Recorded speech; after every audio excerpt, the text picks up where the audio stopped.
Burned, a disturbing case.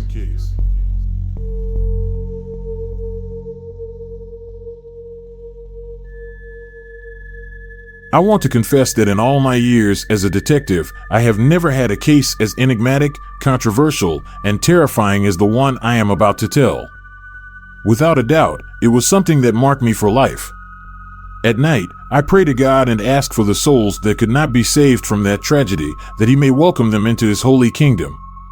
I am Thomas Ospino, and this is my story. At that time, I had been working as a professional detective in a very important unit for about 7 years. I maintained a perfect record and was the envy of all my colleagues.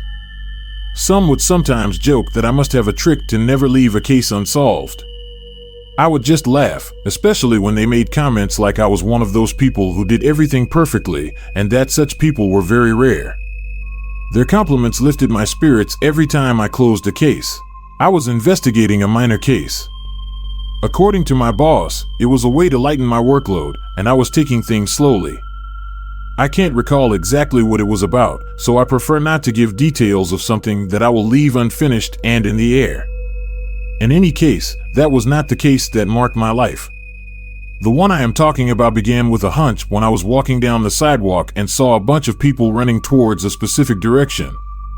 Soon I spotted reporters, and that's when I realized it was something serious, so I joined all those people and ran with them. I arrived at an orphanage in flames. The firefighters were already containing the fire. We couldn't get too close, the smoke was already spreading to the street. It was incredible to see how almost all the windows were ablaze. It must have been something tremendous that caused such a scene. I don't know why, but for some reason, I stayed there, watching the firefighters contain the fire. Curiously, they didn't manage to rescue anyone. No one came out through the entrance of the orphanage, and everyone began to say what seemed obvious: no one survived. When the flames were extinguished, the firefighters went inside. The fire inside was so intense that it didn't allow them to enter before. I suppose that took away their chance to find survivors. It took them a few hours, the same time I stayed outside talking with police officers and others. It was then confirmed that there was no one alive in the building, and the place was so damaged that it wouldn't be surprising if it crumbled at any moment. The sun was setting, and soon they put a yellow tape around the orphanage to keep anyone from getting close. Before leaving, I saw something that stayed etched in my mind, an image I would remember forever. In one of the windows that wasn't affected by the flames, I saw a child with his hand on the glass, signaling for me to come in and get him. I immediately called the nearest officer and told him what I saw, then demanded that he gather a few people to go to that floor and investigate that room. He didn't listen to me. His argument was that the firefighters had already checked every room and found no survivors.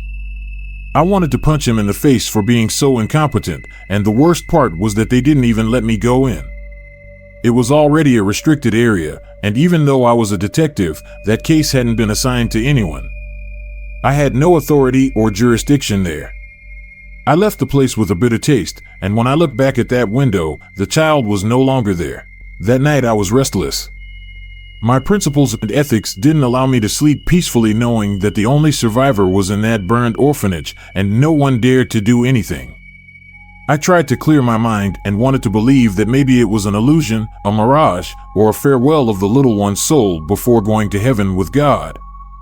I confess that sounded better in my head, but now that I write it, I realize I was a complete fool. I had faith in God and all that, but it was also true that my eyes didn't deceive me. I saw what I saw.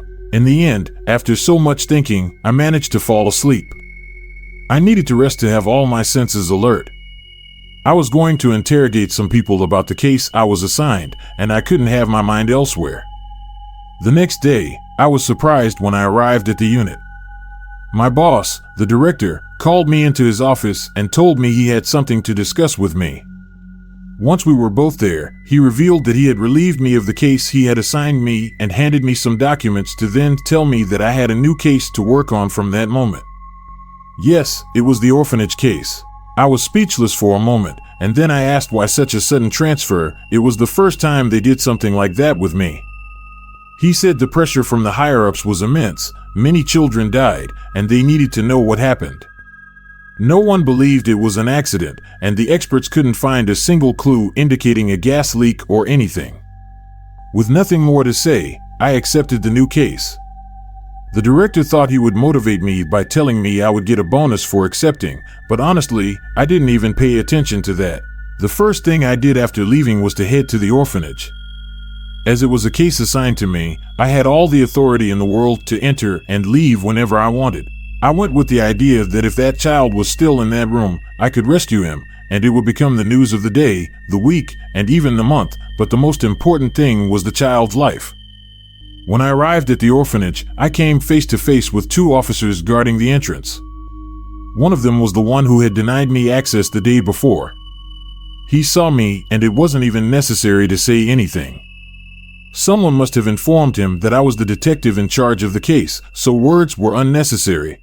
I entered without asking anyone for permission, and indeed, I confirmed that the place had been reduced to nothing. The walls seemed to be on the verge of collapsing. It was scary to go up the stairs, but if the firefighters had done it, then I could too.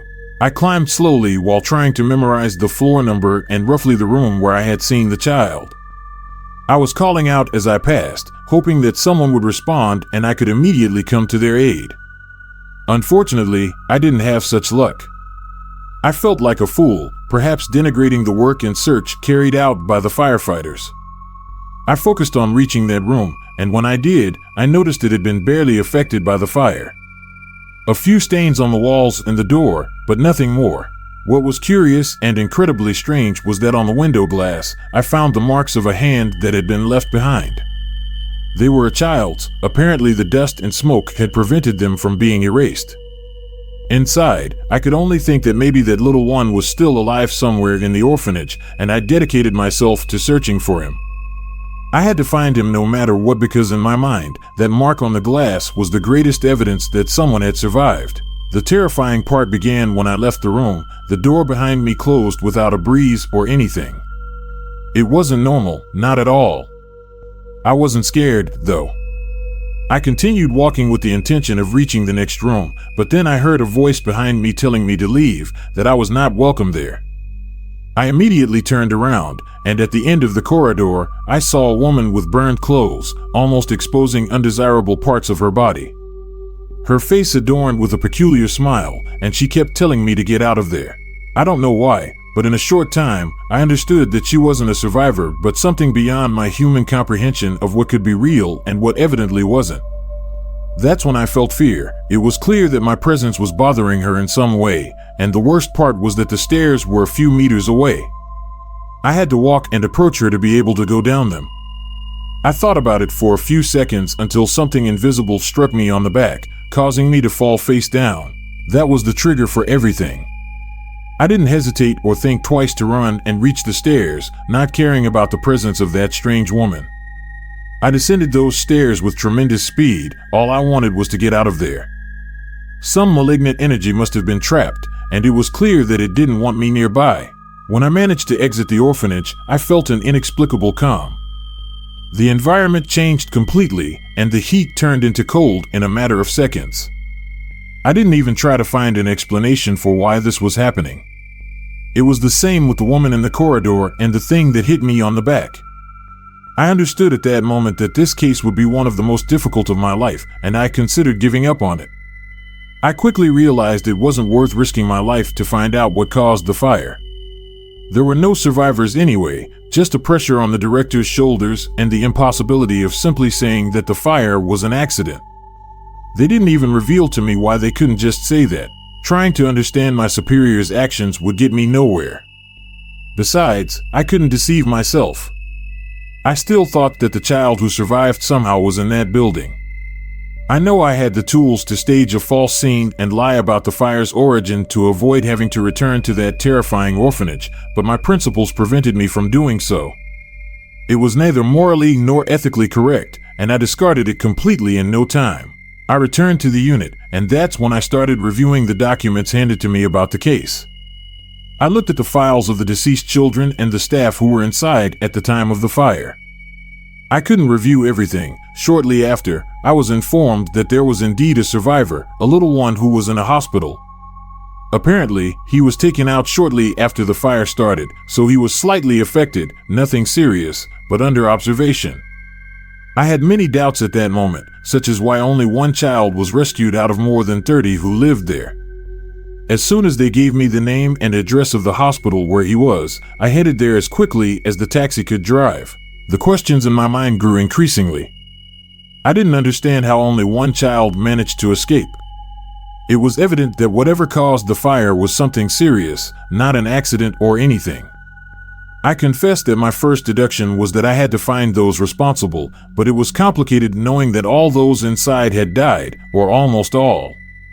By that time, I believed there were 2 survivors, the child in the hospital and the one still inside the building. I didn't rule out the second. I made a mistake by not searching for his physical appearance among the photos of those who perished. I think what happened inside distracted me from the protocol I would have followed on another occasion, and it was understandable. I had never had contact with the paranormal before, and I was clear that I was going to encounter 1 or 2 situations like that again.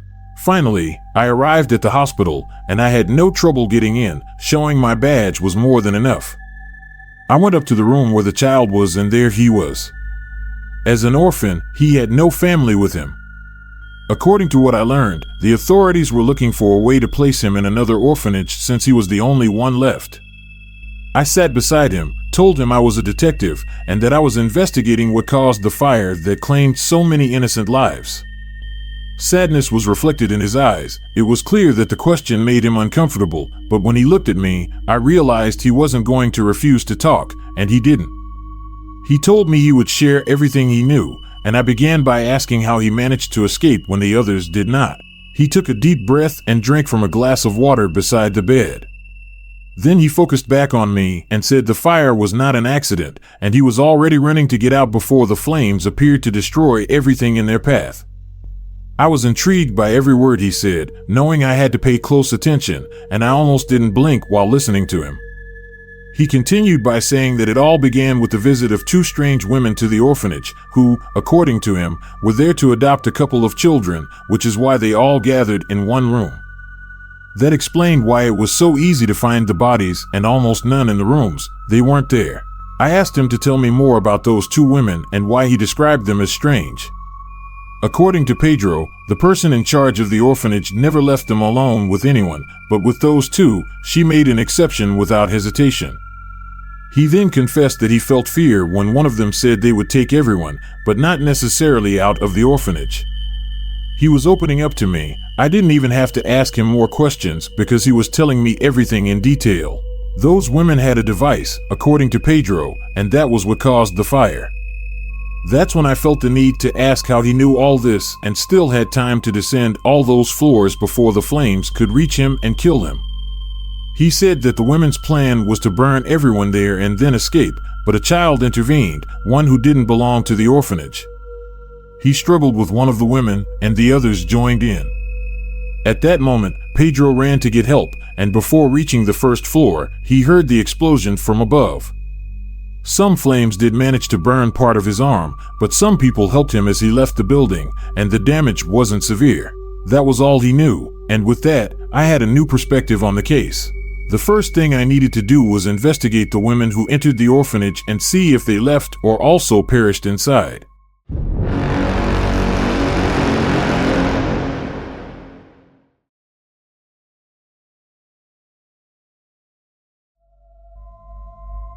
Additionally, there was the loose end of the child who wasn't an orphan. Pedro didn't reveal why he was there. There were so many details, I had to start with one to connect them. As I headed back to the unit, I couldn't stop thinking that maybe one of those women was the one I saw in the corridor, but she didn't seem like someone who was still in the world of the living. The first thing was to be certain about what happened because deductions wouldn't solve the case. I investigated who entered the orphanage and perished inside, but those women had no record. There was no one who wasn't part of the building staff, not even the child Pedro spoke of. I couldn't have such limited information, so I reviewed thoroughly, even had to speak with forensic medicine, and discovered that there were 2 unidentified bodies. Apparently, the fire affected them more or those 2, and the bones were almost reduced to ashes. A colleague did what she could and gave me the file of 2 women who had been reported missing since the day of the orphanage fire. Apparently, it was thanks to a neighbor who noticed they never returned and went to the police.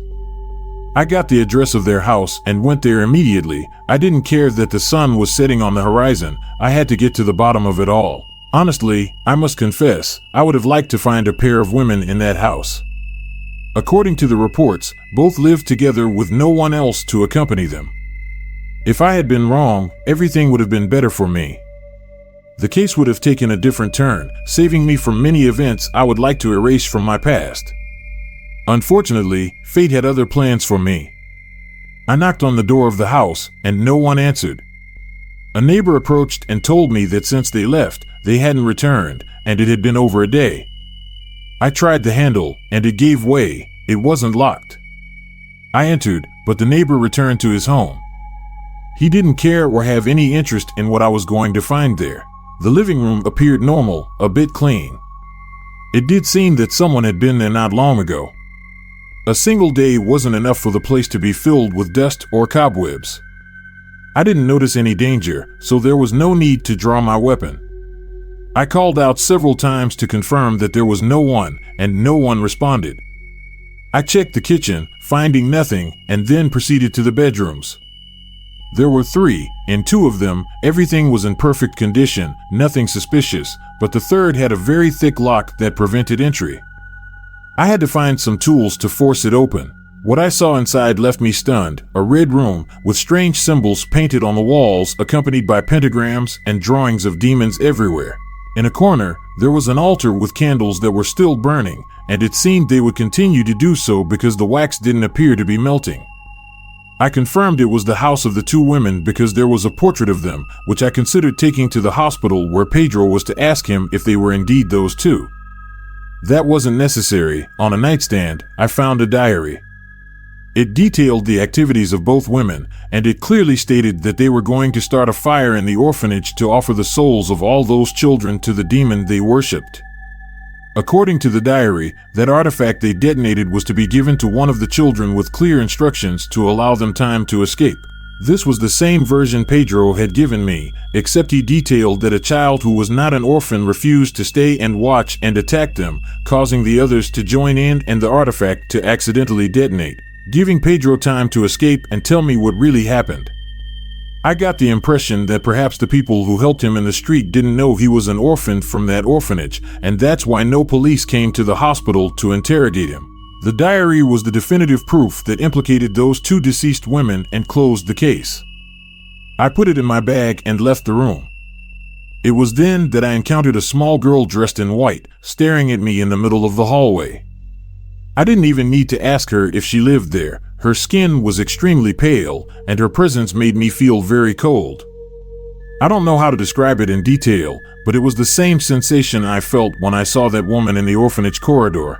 Without hesitation, she told me that I didn't belong there and that she wanted me to leave. I had no intention of arguing with her, so I raised my hands to shoulder level and told her I was leaving. I passed by her and brushed her arm. My body began to tremble uncontrollably for no apparent reason, almost draining all the strength that kept me standing. I had to lean against one of the walls to avoid collapsing to the floor. The girl turned and told me it would be a miracle if I managed to leave the house. My life was being threatened by something I couldn't even touch.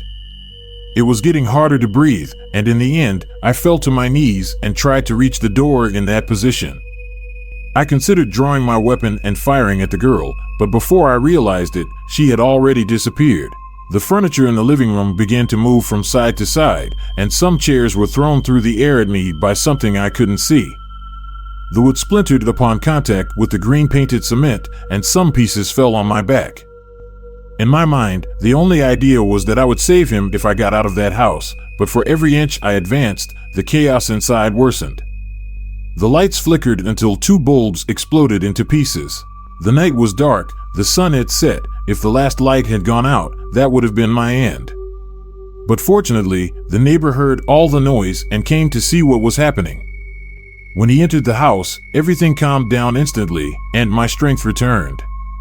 I stood up and finally left to catch my breath. The man asked me if I was under the influence of alcohol or any hallucinogenic substance and threatened to call the police for destroying the entire living room of the house. Reluctantly, I told him to do so, but before leaving, I thanked him.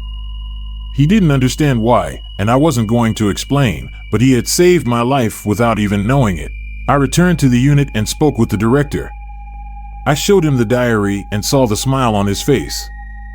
He handed it over to a special team to analyze it, and if they found the fingerprints of the two women, the case would be closed. He added that he would speak with some prosecutorial friends to avoid any problems for having entered private property without a search warrant or anything like that. In my defense, the house owners were deceased and were accused of murder. The director told me not to worry, that I had done an excellent job, but there was still something missing. He said that with this, the investigation was coming to an end, but we had an outstanding issue, the child who struggled with the two women. No one was found who wasn't orphanage staff or an orphan, which left open the possibility that he might be alive somewhere. The director told me to go home and rest, that I deserved it, and that the next day I should investigate that child who had to be somewhere. I agreed, but first, I asked a colleague to obtain all the recordings of the orphanage's entrance 2 hours before and 2 hours after the fire. I wanted to confirm if he was still there. That night, I couldn't sleep at all. My mind couldn't believe the idea that a child was there alive without anyone noticing. The firefighters had checked thoroughly. They should have found something. Fatigue was the only thing that made me fall asleep, and the next day, I woke up determined and confident that I would close this case once and for all. When I arrived at the unit, everyone was looking at me. The director immediately called me into his office. He revealed that one of the firefighters had gone to the police to confess that he and his colleagues hadn't checked the last floor of the orphanage because they saw a woman who was supposedly a ghost from hell and told them that if they continued, they would perish at that moment. The disturbing and seriously concerning part was that he confessed to having heard a child asking for help, and because of that specter, they didn't have the courage to help. That same man was in a cell at the time the director was telling me everything. Additionally, that colleague showed me security footage that captured the moment a child entered the orphanage and an hour later, the explosion that ended it all. They did what was necessary and discovered the identity of the boy, who had also been reported missing by his family 12 hours after the fire. Just knowing he had family made me realize immediately that he was the one who prevented the women from escaping alive and that he was still inside. The director authorized me to take some units and special equipment, and we immediately began an operation. We arrived at the orphanage and went up the floors one by one. I noticed the fear in my colleagues. They said that weapons wouldn't save or protect them from otherworldly specters. I had no will to tell them that such things didn't exist, not after having had 2 encounters with the paranormal that made me doubt what was possible and what wasn't. I don't know if it was God or what, but something kept me focused on getting to the bottom of it all and at the same time prevented me from losing my mind. Finally, we reached the last floor, but not everyone made it. Some stayed on the previous floor with the excuse that they would search there too, but it was clear they were scared because everyone knew about the firefighter's confession. Only 5 accompanied me, those who would never leave me alone under any circumstances. All the doors on that floor were destroyed except the one at the end. From the bottom of the frame, a shadow could be seen moving back and forth, and we didn't hesitate for a second. We called the boy Michael by name, and a woman opened the door. She was holding him and asleep, an 8-year-old boy. It was the other one who had also lost her life in the flames, one of the culprits. She stepped into the room, and my colleagues looked at me. I was determined to continue, and we finally went in. We found the boy asleep on the floor, but there was no sign of the woman. One of my colleagues told me to get out of there immediately, and I agreed. That's when the paranormal struck again. One was hit directly and pinned to a wall weakened by the fire. No one went back for him. Another was being strangled by something my eyes couldn't reveal. I saw him kneel and clutch his neck as I realized he couldn't breathe. I heard another voice telling me we had to get the boy out no matter what, and so we went down to the lower floor, reuniting with the others, whom I told we needed support upstairs, but no one went up. The fear was palpable, and I couldn't blame them. I didn't go up either. I took the boy out, and we had to call in other agents who knew nothing to go after the 2. They found their bodies there, and some claimed to have heard a woman saying she didn't want anyone else to return to the orphanage. It was undoubtedly the most terrifying operation of my life, along with the case itself. Little Michael was taken to a clinic, where 2 days later he gave his confession and confirmed what Pedro had told me. The fire was caused by 2 satanic women who worshipped a demon from hell, to whom they promised the souls of all the innocents in the orphanage. Things didn't go as they planned, and they ended up perishing as well. I remember the director himself telling me it was impossible for Michael to have survived the fire because the top floor was one of the most affected, and soon the rumor spread that the boy's parents also belonged to a sect. I didn't want to know anything more about the case, and as soon as it was closed, I never spoke of it again. To this day, I have nightmares about it, and it worsens when I remember that the child I saw in the window on the day of the fire wasn't Michael, and neither was Pedro.